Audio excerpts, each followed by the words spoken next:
Eu sempre tive uma necessidade absoluta de não me deixar ficar por áreas disciplinares confinadas aos tanques.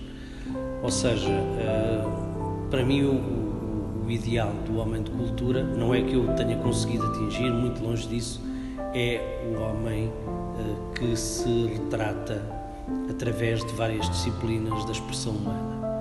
É o homem do Renascimento, é o homem que cultiva as várias áreas disciplinares.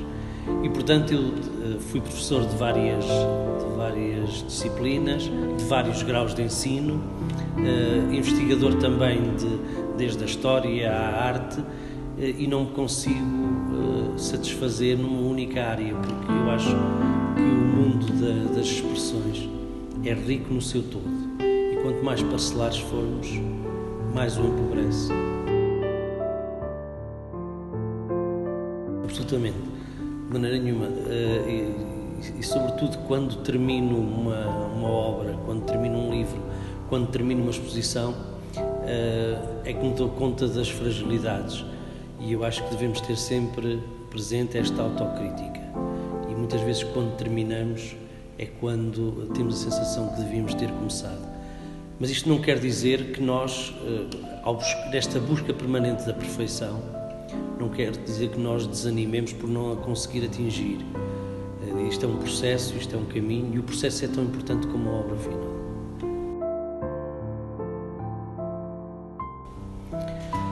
De uma maneira muito clássica e ao mesmo tempo muito vanguardista.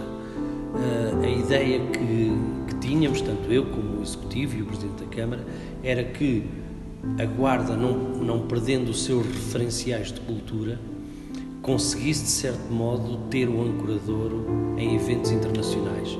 Como sabe, a tradição dos Salões de Outono começou em França. Os Salões de Outono tinham já eram muito mais rebeldes do que os salões oficiais.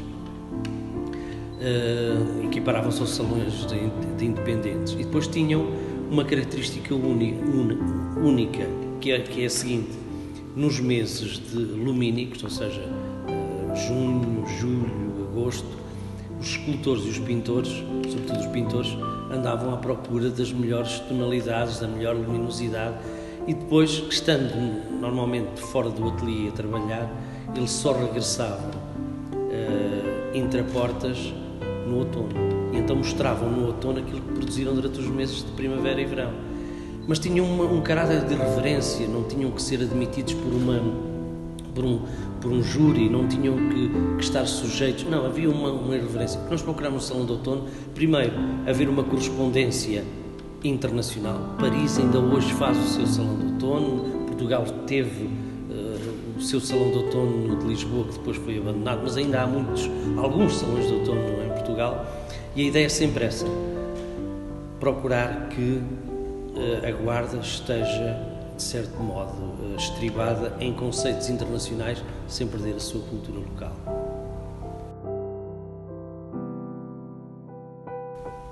Eu acho que não é fácil trazer pessoas a museus. E porquê? Porque as pessoas ainda têm um preconceito em relação aos museus e uma ideia mais ou menos estigmatizada que o museu é um depósito de antiguidades. Não é? E essa imagem, para ser combatida, requer muito tempo e requer muita divulgação. Daí que nós tínhamos feito o SIAC. O SIAC não é mais do que um museu ao ar livre. Se as pessoas têm alguma relutância, que não digo que seja esse o caso, de vir ao museu, então terá que o museu ir ter com as pessoas. E durante o SIAC o que fazemos é exatamente um museu ao ar livre. Fidelizar o público é muito difícil, mas nós, se conseguirmos encontrar um ponto de encontro entre aquilo que são os interesses do museu, os interesses científicos, os interesses institucionais e os interesses da pessoa, conseguimos esse sucesso. E eu devo dizer que o museu tem conseguido, de certo modo, ir ao encontro das pessoas, da vontade das pessoas, e numa cidade tão fria, em noites por vezes de temperaturas muito baixas, conseguimos que as pessoas saiam de casa e venham a inaugurações, venham a apresentações de livros e venham a momentos no museu. Eu acho que isso é importante. Até porque também é importante outra coisa. O mundo está cada vez mais individualizado. A pessoa cada vez comunica mais, cada vez interage mais com objetos do que com géneros, com seres humanos. E o momento convivial, de se encontrarem amigos, de conversarmos sobre a obra de arte, sobre discutirmos ideias, esse momento é fundamental. Nós estamos a perder os referenciais humanos. Às vezes ficamos mais satisfeitos de receber um abraço por uma mensagem do WhatsApp do que receber um abraço efetivo de um amigo e real. Isso é preocupante, que tenha havido um distanciamento tão grande entre as pessoas que se contentem com uma simples mensagem. Eu acho que o primeiro Salão de Outono acho que foi uma coisa que marcou. Porquê? Porque o primeiro Salão de Outono sucede também ao primeiro simpósio. As pessoas estavam relutantes. Que tipo de arte é que ia acontecer? Como é que ia ser um simpósio, que no fundo é uma bienal, mas que se realiza todos os anos? Como sabem, o simpósio tem uma raiz grega. Os simpósios aconteciam na Grécia Antiga e serviam para quê? Para, em determinados sítios, discutirem-se ideias, discutir-se a arte, discutir-se a vida cívica, e havia lugar para a música, para a poesia e para a dança. Aliás, a obra O Banquete de Platão, uma das obras mais conhecidas, que é uma obra que gira em torno da temática de Eros, da temática do amor, é um simpósio. Aqui o banquete não é mais do que um simpósio. E o primeiro simpósio deixou as pessoas relutantes, mas foram aderindo. O primeiro Salão de Outono é a confirmação do sucesso que tinha sido o simpósio. E eu ver uma inauguração com 200 pessoas, confesso que fiquei muito agradado e pensei, alto lá, não está tudo perdido. Em primeiro lugar, eu acho que é uma coisa ótima para a cidade, porque, em primeiro lugar, fundamenta-se em dados reais. Acho que a cidade tem dado mostras de um dinamismo cultural, tanto ao nível das artes plásticas como das artes do espetáculo, mesmo a nível da literatura, tem dado uma imagem de dinamismo cultural que permite fundamentar a candidatura de uma maneira sólida. Não é algo que surge do abstrato, mas sim já de programações que existem, são frequentadas, que estão feitas. Por um lado isso. Por outro, só perde quem não concorre. E o facto de termos a coragem de concorrer já é bom.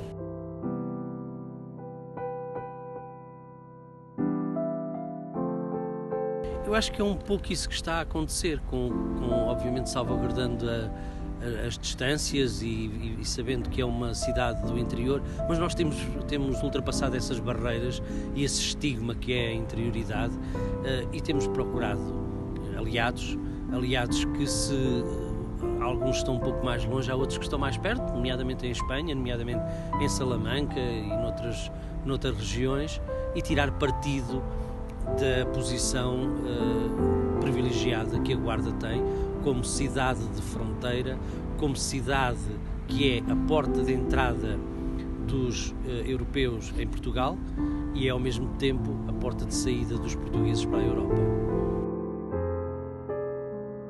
Estão aqui representados basicamente dois tipos de esculturas. Umas são concebidas em ferro, não é? Outras em mármore, mas para além disso temos desde dos elementos abstratos, os elementos que remetem para formas geometrizantes, para outros que são mais figurativos. Além destes dois tipos de esculturas, temos um outro elemento que é a instalação, e aqui a instalação tem um caráter perene, ou seja, a instalação é para ficar, em que temos um exemplo, que é o do Florencio Maílho, uma instalação dedicada ao nosso Eduardo Lourenço, ao nosso ensaísta e filósofo Eduardo Lourenço, e portanto a escultura nestas várias vertentes irá crescer de acordo com aquilo que forem as designações também dos próprios simpósios, ou seja, se agora nós resolvemos que o próximo simpósio é só feito em granito, obviamente será essa a nova componente a colocar no campus, mas se decidirmos que deve ser outro tipo de material, eu acho que as coisas vão crescendo gradativamente e de certo modo também de acordo com aquilo que nós sentimos nas pessoas e naquilo que é a satisfação das pessoas. Eu acho que é dar continuidade ao que se está a fazer, procurando mais qualidade cada vez mais, perseguindo padrões de qualidade cada vez maiores, tornarmos a nossa ambição, ainda que comedida, ser uma ambição saudável, uma ambição sem receios nem complexos. E portanto eu penso que está traçada uma matriz para o museu e eu acho que o museu deve caminhar sobre os desígnios dessa mesma matriz. Parece-me que como já disse há pouco, porque tem um grande potencial cultural, e por outra, a grande vantagem é que a Guarda, não tendo as infraestruturas culturais desejáveis, é por isso um candidato a tê-las, porque tem o know-how, porque tem essa ambição e porque já demonstrou que tem saber e tem querer. E portanto, estas são premissas essenciais para nos ser atribuída a capitalidade. Como disse já também, só quem desiste, só quem não vai ousadamente ao encontro da batalha é que perde. Eu acho que nós já ganhamos este desafio.